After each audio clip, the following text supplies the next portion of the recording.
So we had seen the factors that are important for the formation of peat, and we'll continue from there now. First of all, we'll discuss what is peat growth, compression, and time of coal formation.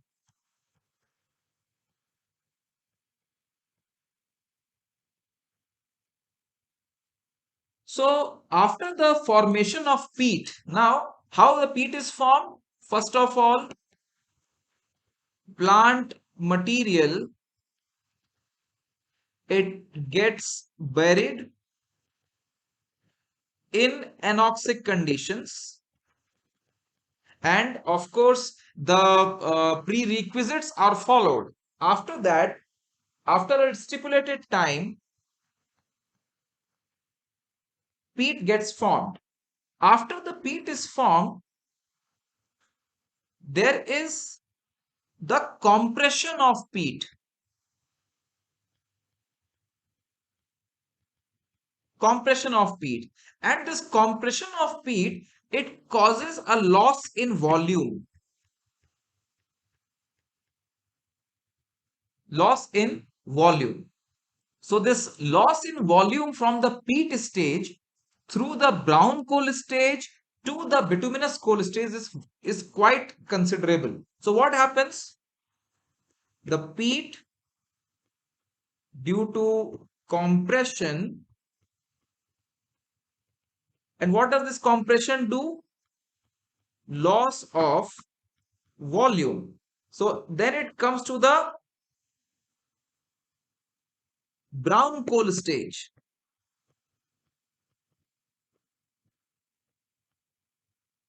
Then again compression.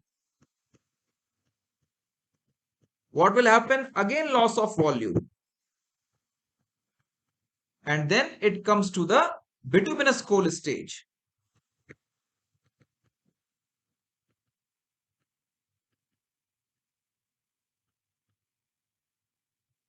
Now, you should understand here that if suppose that this is the topogenous depression where the plant material gets deposited. So if let us say this is some plant material, the dead plant material that gets deposited.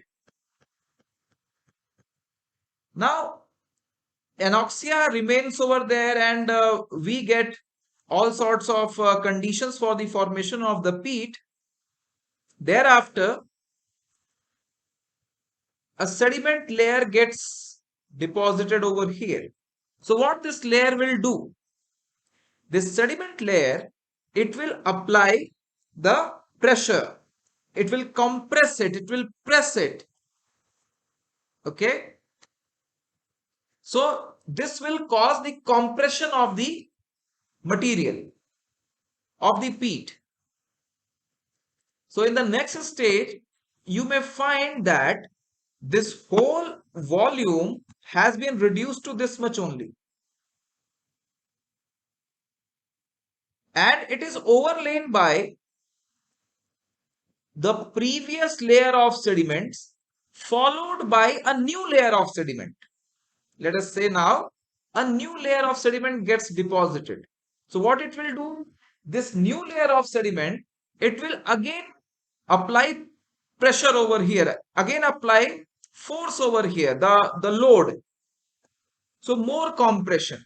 So it is this compression that leads to the loss in volume, and the coal starts to get more compact.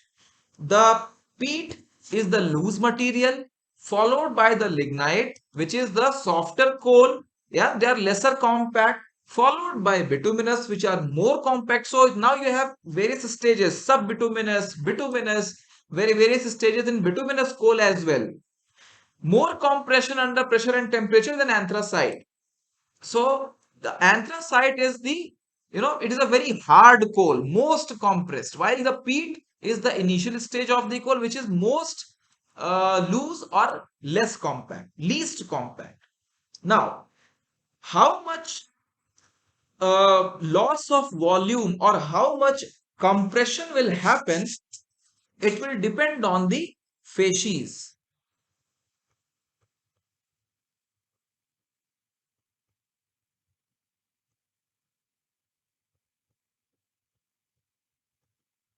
amount of compression is dependent on the facies, the vegetal material, as well as what type of sediments are getting deposited over here and in which type of environment. Now, it has been seen that the forest peat, they compress less than the reed peat. Okay.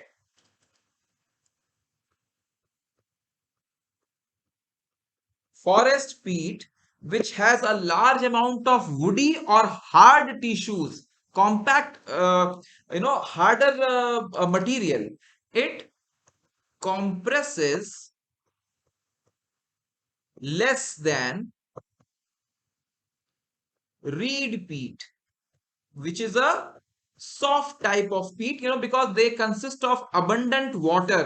These are the submerged plants or smaller plants, lower plants. Okay. So this is about the compression in the peat growth. Then we come to the development of the coal facies.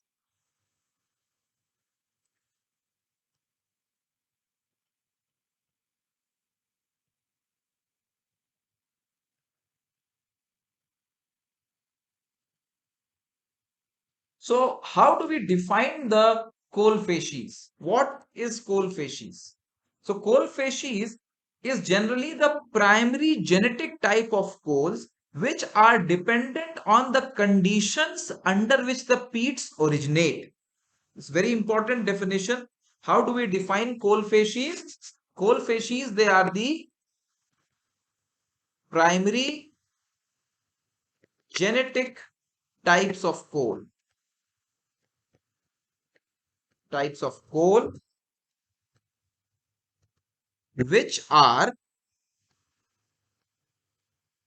dependent on the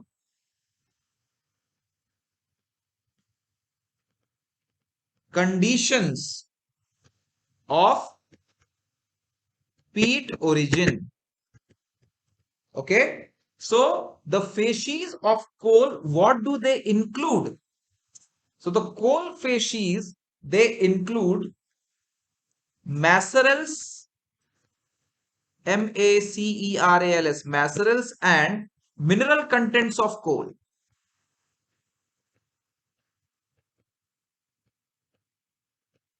What is maceral?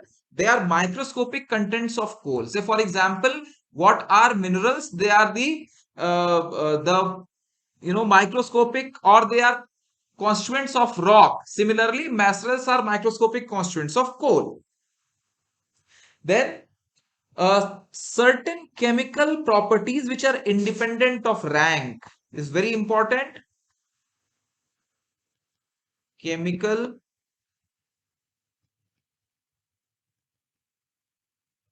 properties independent of rank. When we say rank of coal, it depends on the percentage of carbon.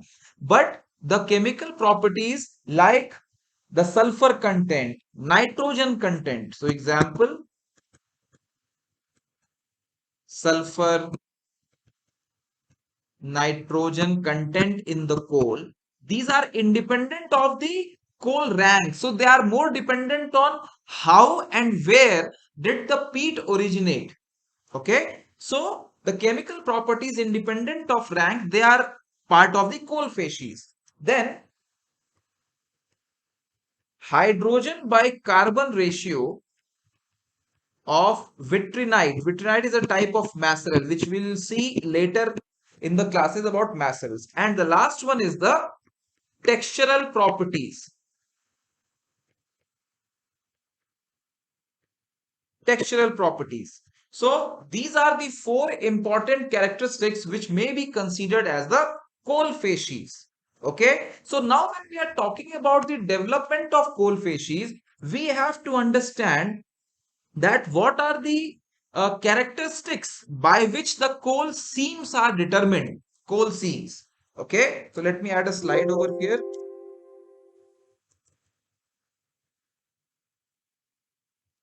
All right. So the primary characteristics of coal seam.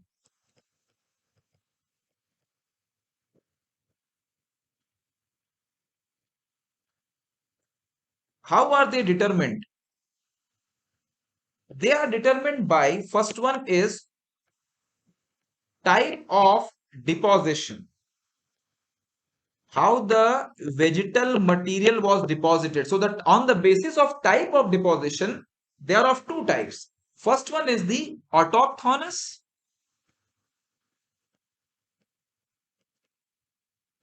Autochthonous, and second one is, sorry, allochthonous. Autochthonous, allochthonous.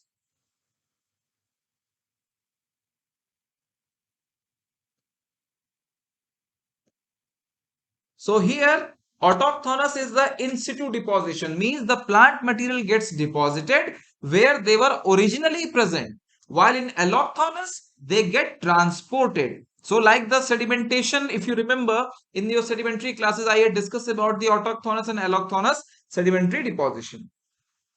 Second one is, after the type of deposition, second one is the peat forming plant community. Very, very important. What type of plants are forming the peat? That will largely decide what type of coal are you going to get in the coal seam. The third one is the depositional setting.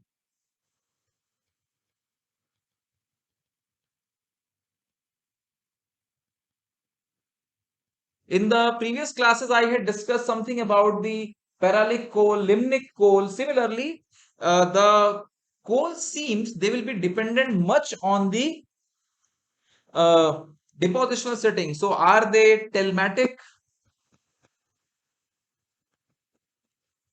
or they are limnic, or are they brackish water, or are they marine? That will be deciding what, how thick and what type of coal seam are you going to get. Next characteristic is nutrient supply.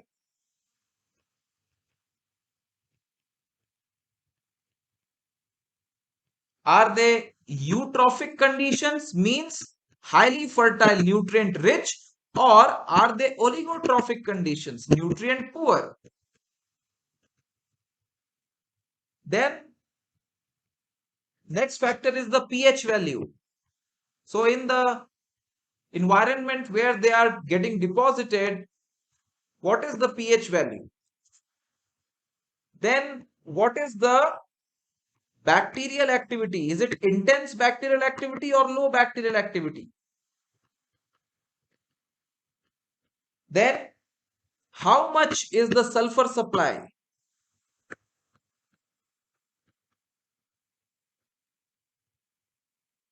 Next factor is the temperature of the peat.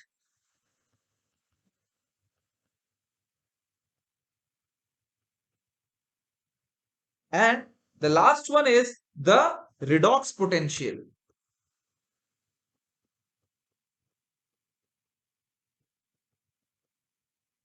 Means, were the conditions aerobic or anaerobic? Okay. So let us look at them one by one. First one is the type of deposition.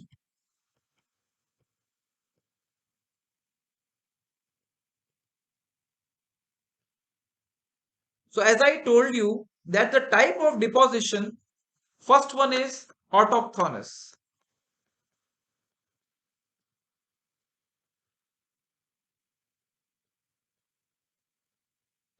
Autochthonous deposition. So how is this defined? These are the coals which develop from plant which get buried in situ after death. In autochthonous deposition,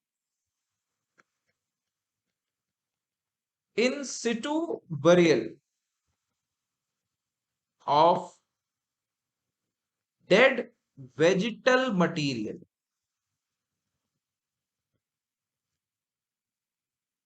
Okay. So if suppose that these are some plant communities which are over here, and once they die, they fall on the ground after death and they get buried here itself. They will be called as the in situ deposition or in situ burial. And the coals formed from such, uh, you know, formed from such material, they are called as autochthonous coal. Almost all workable coal seams, almost all workable coal seams, they are autochthonous.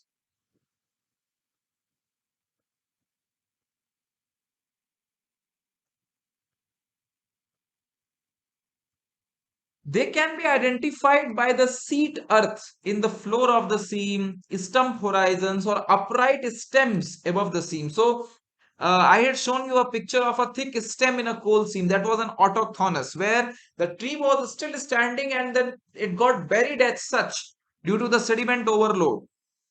They became the autochthonous coals. Second one is the allochthonous.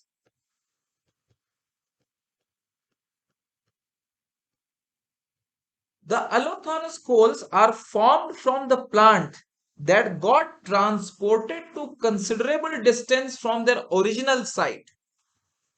So, transport of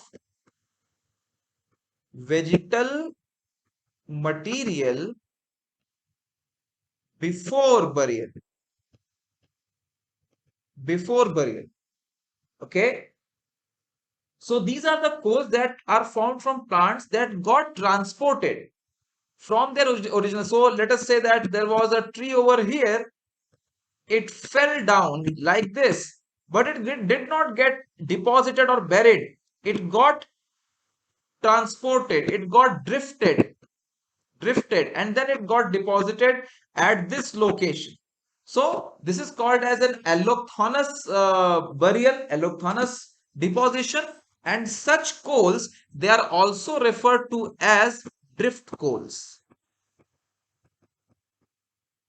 Drift coal or transported coal, like that. But drift coal is a very common name.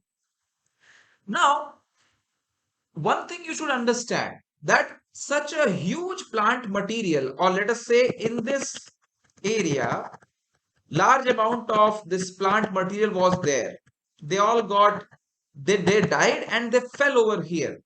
But then they started to get transported. They started to move. They did not move by themselves. Definitely, they are being carried by some tectonic movement or maybe by some strong sediment flow. So once this strong sediment flow moves these plant material to another location, they get deposited over here along with the vegetation material or along with the plant material. Large amount of sediment material also gets deposited, inorganic sediments. So the drift coals, they are very high in mineral matter. They are high in mineral matter. The simple reason is that once these dead plant material starts to get transported or drifted, then what will happen? Large amount of sediment gets deposited in the new place where this plant is getting deposited. So, along with the peat, large amount of inorganic mineral matter gets deposited, and such coals, the allochthonous coals, they get high mineral matter content, and therefore these coals, they are not very economical to use. They are not very economic for use because of the excess of the mineral matter. I will tell you once we'll discuss the proximate analysis of coal, that how this excess amount of mineral matter may reduce the coal quality. The next one is the peat forming plant community.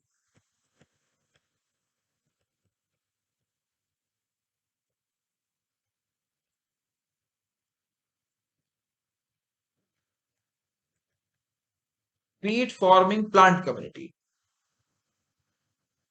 Now, if you see this picture, you will find that this is a composite picture which tells you about the various types of locales or locations where different types of plants grow and get how they take the form of the peat. So on the basis of type of plant communities, on the basis of type of plant communities, four types of swamps are classified. So first let me write their names. Four type of swamps are classified. What are they? First one is the open water areas with water plants,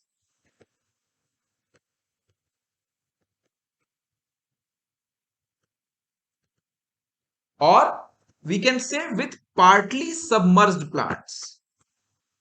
Partly.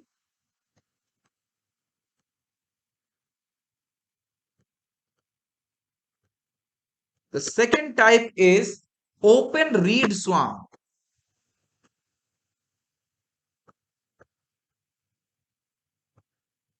Open reed swamp.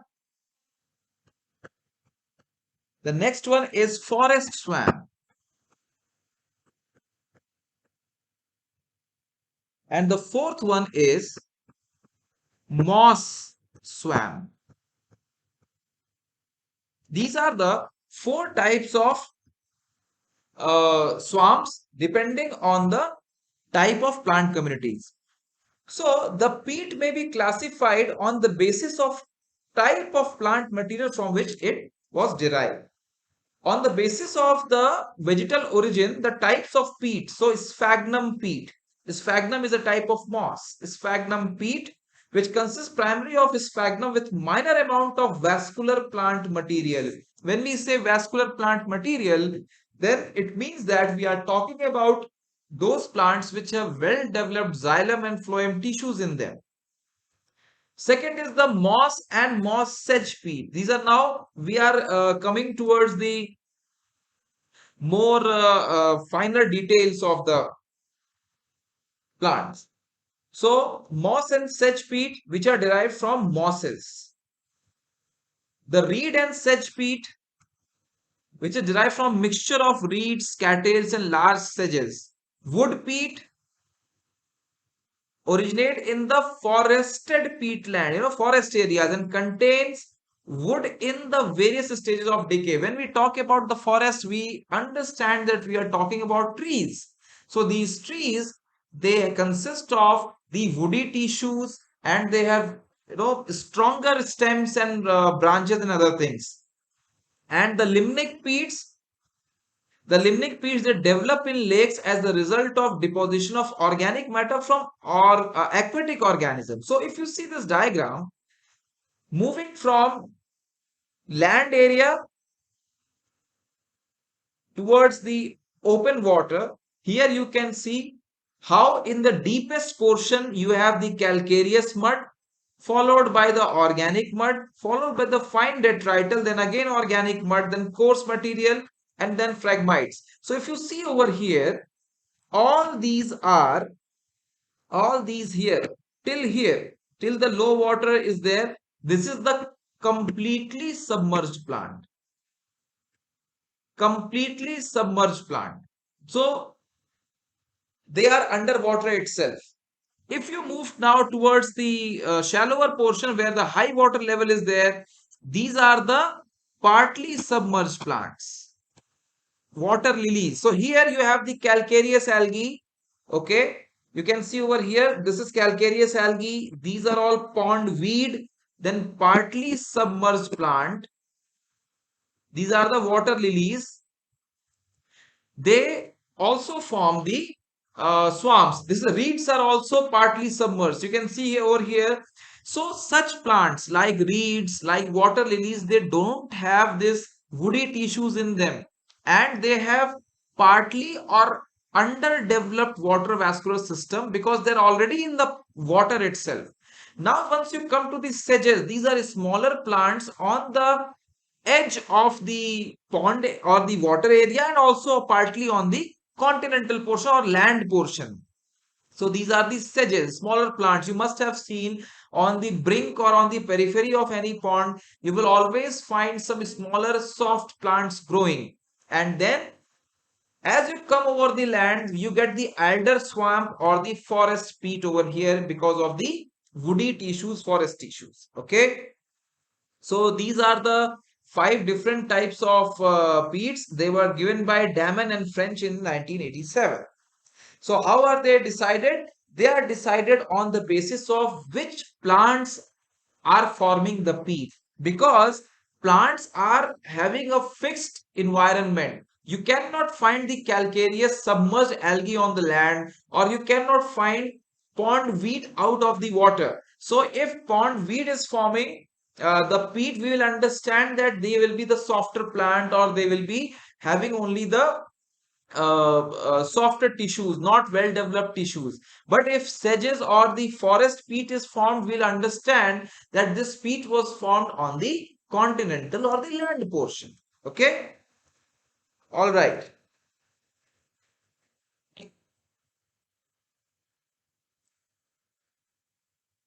So, okay, wait, I'll just explain to you the other factors as well, and then we'll go to this. So, we discussed now just the peat forming plant communities. After that comes the depositional setting. The next factor that decides the coal seam is the depositional setting.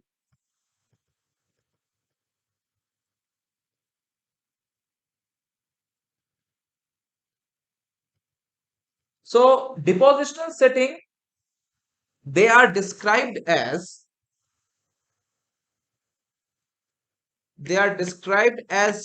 telmatic when they are, so this word telmatic also refers to as terrestrial. So the coal facies are described as telmatic if they result from undisturbed peat which grew in situ. Okay, so for a coal facies to be called as telmatic, first of all, it should be deposited in situ, means autochthonous deposition. Then it should be undisturbed, no tectonic disturbance, undisturbed. Then they will be called as telmatic. For example, the coals formed from forest peat,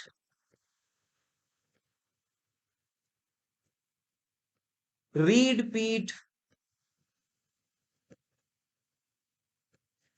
these are some of the examples of the telmatic depositional setting. Means if you see over here, the forest peat and the reed peat or the sedges, all these are now going towards the land area. They are undisturbed sequences, and therefore this reed peat, forest peat and sedge peat, you can call them as the telmatic or terrestrial depositional setting. The second one is the limnic facies. The limnic depositional setting, they are also sometimes called as subaquatic.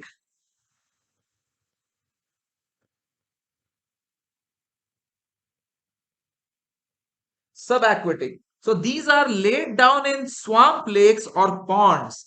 So the coals formed from the limnic facies, the peat was normally laid down in the swamps or pond areas, subaquatic region. It has been noticed that the telmatic and the limnic facies, they are not very clearly separated or clearly identified from each other. So it is very difficult to distinguish them from each other, because in forest swamp, in the forest areas where there is any depression, there also subaquatic deposition may take place. So you must have seen that whenever it rains very heavily in the forest, the water gets logged in any depression, and that logged water leads to the formation of these subaquatic facies. So it is really difficult to tell whether a coal formed from either of these settings may occur separately or together. So if in any region you get telmatic coal along with the limnic coal, you will not be able to distinguish it exactly. The reason only being that in the forest regions also the limnic facies may form. Then the brackish marine area, the brackish water setting.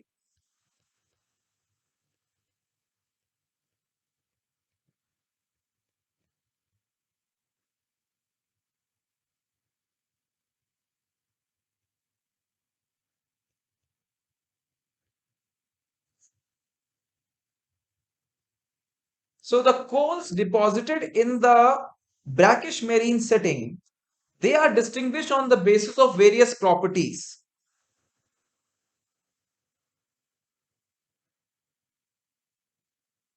Now, how do we define this word brackish water? I hope you all know, but I'll just repeat for you that brackish water is the type of water which is having higher salinity than fresh water but lower salinity than the seawater. Okay, so the salinity of the brackish water is more than the river water and less than the seawater. So normally it sometimes results when the sea water mixes with the river water, and therefore you may come across several settings where the river dumps into the sea or the ocean. There you may find the formation of these brackish marine setting, or sometimes in estuaries or a brackish fossil aquifer. So all these are the type of conditions where the brackish marine setting may form. So the coals deposited in the brackish marine setting, how are they, uh, how are they identified or how are they distinguished? So they are distinguished by the help of properties like they are rich in ash. So they have high ash content. Then they are high in sulfur,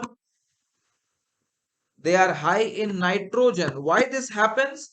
Because all these material, sulfur, nitrogen, and what is ash, by the way? Ash is nothing but the leftover of the burnt mineral matter. So all this excess mineral matter gets brought in by the river water, as well as once they get mixed with the sea, the sulfur and nitrogen content is also higher in these coals. Apart from it, you will also find the presence of marine fossils in such coal. So that is how we understand that okay, these coals got deposited in the marine setting. Now in the tropical latitudes, the mangrove peats, the mangroves which are normally formed of they get deposited in the brackish marine setting, they are usually high in sulfur content. So this is the brackish marine.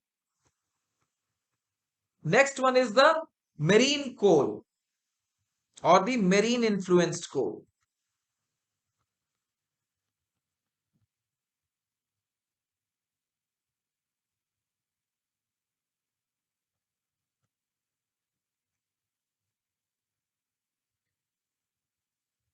Now, for the formation, as the name suggests, the marine influenced coal are those coals which are formed in the areas which are very much controlled by the marine water influx. So it may be thought that these peats may form from those plants which are salt tolerant or they grow in the waters of high salinity. Okay, but it is not always necessary. So the marine coals, they, yes, it is true that they form from the plants which grow in high salinity. Such plants are called as halophytes. So what are halophytes? Halophytes are those plants which grow in the soils or waters of high salinity, and they occur in very close proximity with the marine setting. But it happens that it is not necessary that they're always formed from halophytes. So let us say that the peat was getting deposited, and this is the setting. This was the sea level. This is the peat over here, peat. And one episode of sea level rise or marine transgression, it happened, and the sea encroached over here. It filled it over here. Sea level rise. This is sea level 2, sea level 1. So what will happen is that this marine transgression, it may also lead to the formation of the marine influence coal, and thus it has been found out that the marine influence bituminous coals, they are rich in sulfur, they are rich in hydrogen, and they are rich in nitrogen because of the marine water influx. Now there are a few swamps which are rich in calcium. So the coals which were deposited in calcium rich swamp,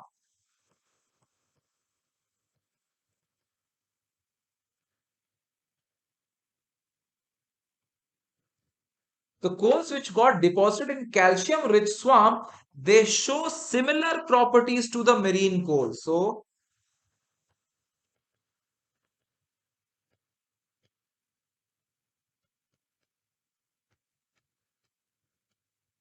similar properties to the marine coals. Now what happens is that the calcareous basement or the influx of calcium rich waters from the nearby areas, what it does, it reduces the acidity to the of the peat. So let us say that this is the area where the peat deposition has taken place, and slowly the peat starts to get acidic, means its pH decreases. Now if there is influx of calcium rich water, please wait, I think I got disconnected.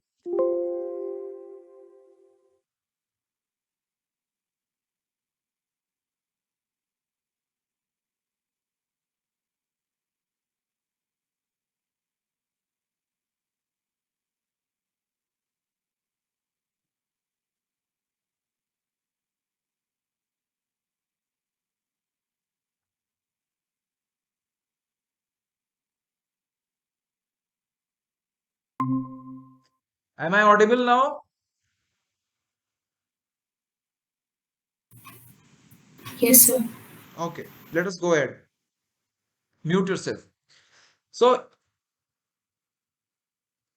if the calcium rich waters, they get transported to these areas where this peat gets deposited, then what it will do, it will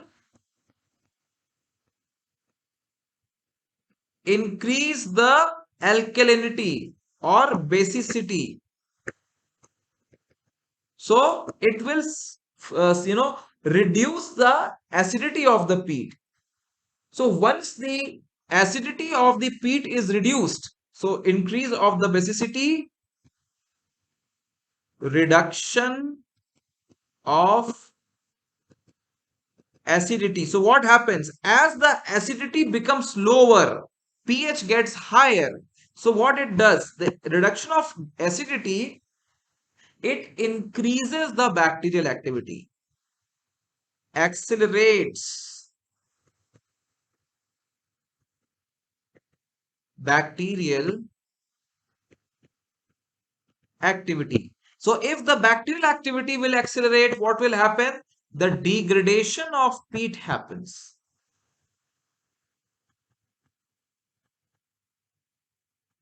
Degradation of peat happens. So as the degradation of the peat starts, then it will lead to humification and biochemical jellification. Now the peat does not remain as such, it starts getting decomposed. So humification process happens and jellification.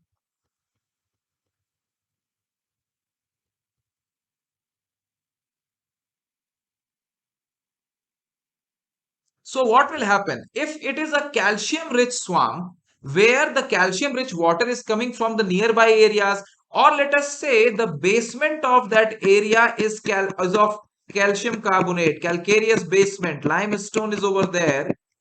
So this is the calcareous basement. So under such conditions, once the calcium rich water or this calcium carbonate starts getting into the uh, previously formed peat, then what it does, it will lead to the reduction in the acidity and increase of the alkalinity. As the pH or the acidity reduces, it increases the bacterial activity. More bacterial activity will cause the degradation of the peat, and it will lead to humification and jellification. Imagine that along with the calcium rich water, if oxygen also comes over there, then it will be severely degrading the peat. As a result, no peat is formed. Okay, or previously formed peat gets completely degraded and decomposed. So calcium rich swamps, they are not good as far as the formation of coal seams is concerned.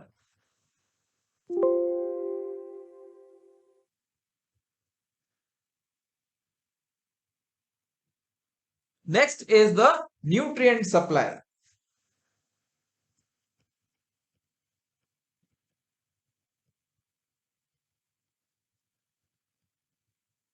On the basis of nutrient supply, three types of uh, peats or bogs are defined: eutrophic,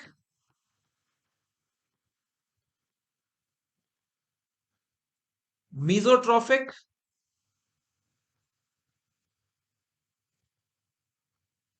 and oligotrophic.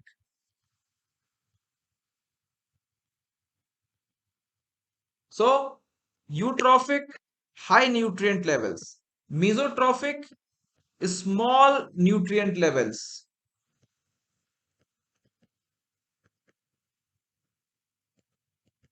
and oligotrophic is poor or very small, so poor nutrient levels. Now you can understand by this definition that where the nutrient supply or nutrient levels are higher, there the uh, type of plants and the plant growth will be much, it will be higher. As the and also the trees and type of vegetation will also be strong and larger. While as you go towards the oligotrophic or mesotrophic uh, conditions where the nutrient level decreases, the diversity, the type of flora, they also become different. They will be reduced. So the topogenic low moors, they are generally eutrophic. Now, what are the different sources of nutrients in the soil or in the moor areas? They are through the groundwater, they are through the nearby runoff from the mountains or the nearby areas. So we have by the definition, topogenic low moors. Moor or mire, these are the words used for the peat areas, the bogs. So topogenic low moors, they are eutrophic. Low means they are at a lower, they are not very high. They are topogenic low, means they are getting deposited in the depressions, topogenic depressions. So topogenic low moors, they are eutrophic. Why are they eutrophic? Because they receive nutrients from groundwater.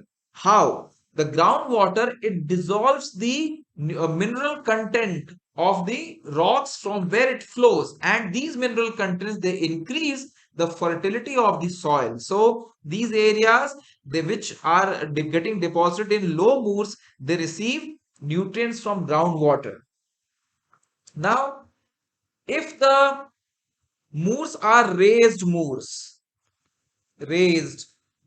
or raised or high moors, what will happen? They are oligotrophic.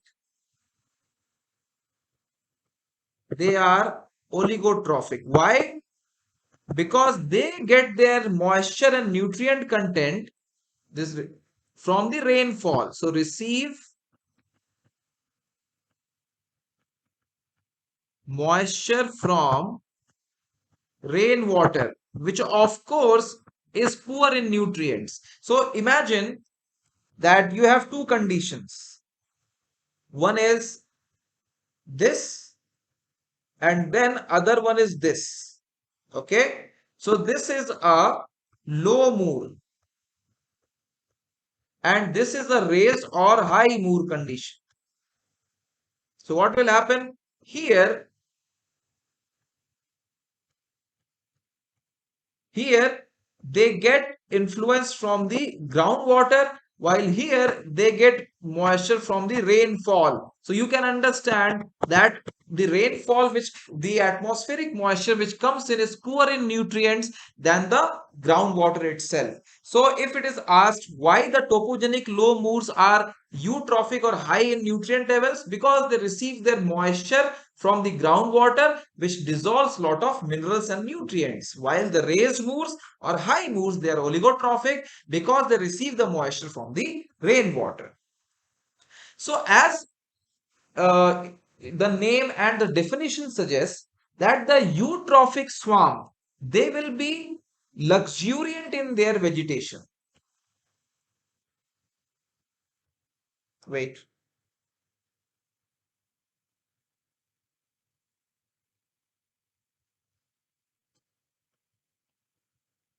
The eutrophic swamp, they have high floral abundance. High floral abundance. They are rich in diversity. They are rich in diversity means the various types of plants can be seen. High. They are rich in species. While oligotrophic,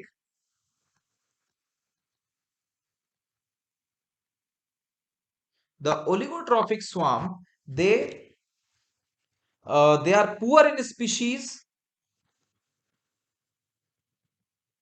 poor in diversity.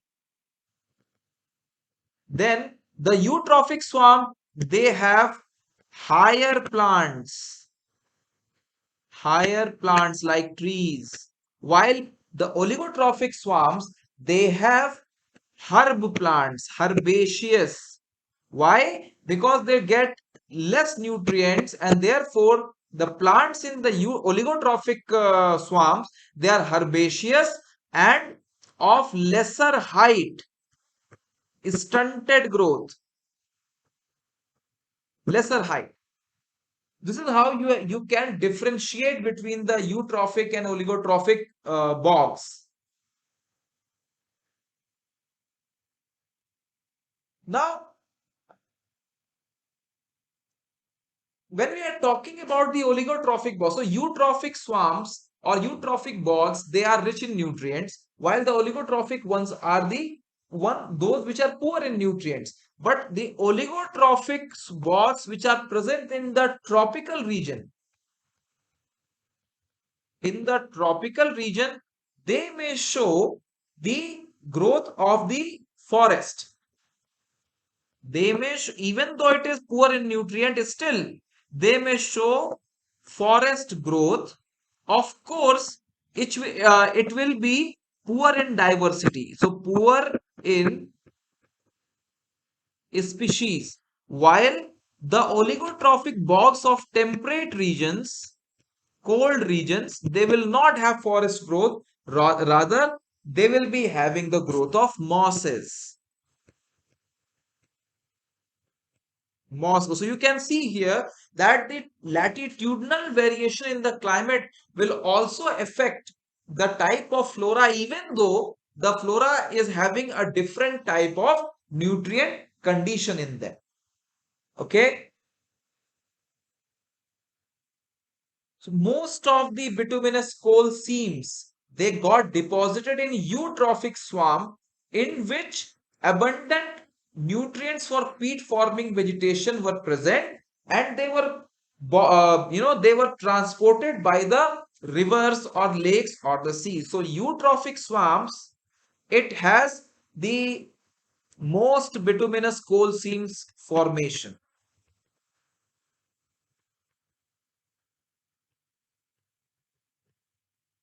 and you can understand the reason why.